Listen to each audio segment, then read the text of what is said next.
the same route he had used to make his previous 2 attempts on the peak. It was quite late in Everest climb time, and probably already dark when David, the last person out above the highest camp in the world, arrived at the tiny, jagged grotto. The dead man he sat next to, nicknamed Green Boots, was an Indian climber who had resided for a decade inside the concrete-colored and crypt-shaped hole in a wall of overhanging limestone, Green Boots Cave.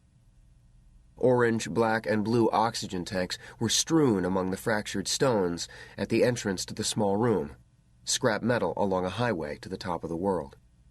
David's 2 bottles of oxygen were almost certainly exhausted. He had been climbing for some 20 hours straight. He'd had no partner joining him on the ascent or at any other time during his expedition. Instead, he had signed on to the permit of an international team, a random group of climbers from around the world brought together only by their need to save money by sharing base camp facilities. David had no radio or satellite phone to communicate with the other independent climbers sharing his permit, or the more than 30 other teams in the lower camps. He was about as alone as a person can be on what has become a very crowded mountain. Still, it's hard to imagine that he didn't at some time, when he was approaching the cave, believe that he was in the home stretch to the rest of his life. He was less than 1,000 vertical feet away from Camp 3, where his own tent or other climbers could have provided everything he needed to survive the night, except the will to do it.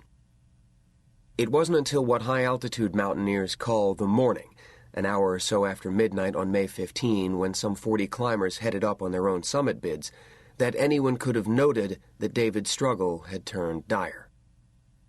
Some reported that he was still connected to the fixed rope, so most of the 2 scores of climbers would have had to unclip from that lifeline to get past him.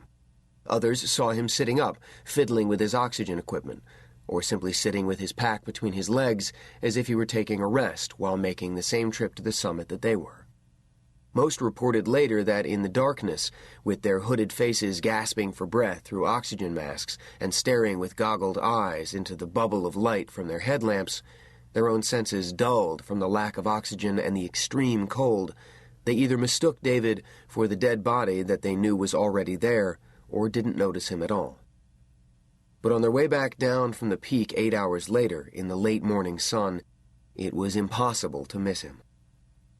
The climbers who stopped to check on him found that his hands were wooden with frostbite. He was wearing only light liner gloves after removing his heavy mittens, hat, and oxygen mask. People suffering from hypothermia often remove clothes in the delusion that they are hot rather than cold. His feet were frozen to the knee, preventing him from standing, much less walking down the mountain on his own. The skin of his nose was already black, and his cheeks, at first bleached to a deathly white by the cold, were turning purple. The frostbite on his face kept him from speaking clearly, but when he was conscious, he at least tried to talk. "My name is David Sharp," he reportedly said to a Sherpa who was wearing a video camera on his helmet to film a Discovery Channel documentary. "I'm with Asian Trekking, and I just want to sleep." Nobody else who saw him in the cave had any idea who he was.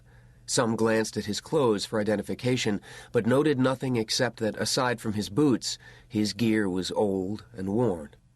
Descending climbers who saw him early reported he was comatose, but others later found him conscious, shivering with his teeth clenched. Their own assaults on the summit had left many of the descending climbers in little better shape. Several were badly frostbitten, and one was being rescued after falling unconscious. All were exhausted and running low on oxygen. A few tried to get David on his feet, but his legs buckled under his own weight. To everyone who saw him, it was clear that anything short of carrying him back to camp, a task that would have required perhaps a dozen fresh climbers, was only prolonging the inevitable. By the next morning, there would be 2 dead bodies in the cave. Within a week, the whole world would learn about the dying man whom so many climbers stepped within arm's reach of, but didn't notice, and the 40-some pairs of boots that walked away from him twice, while his life was slowly frozen out of him. Perhaps there was nothing that could have been done to save David Sharp. Nonetheless, to me and many of the other climbers following the news that trickled down the mountain and then spread around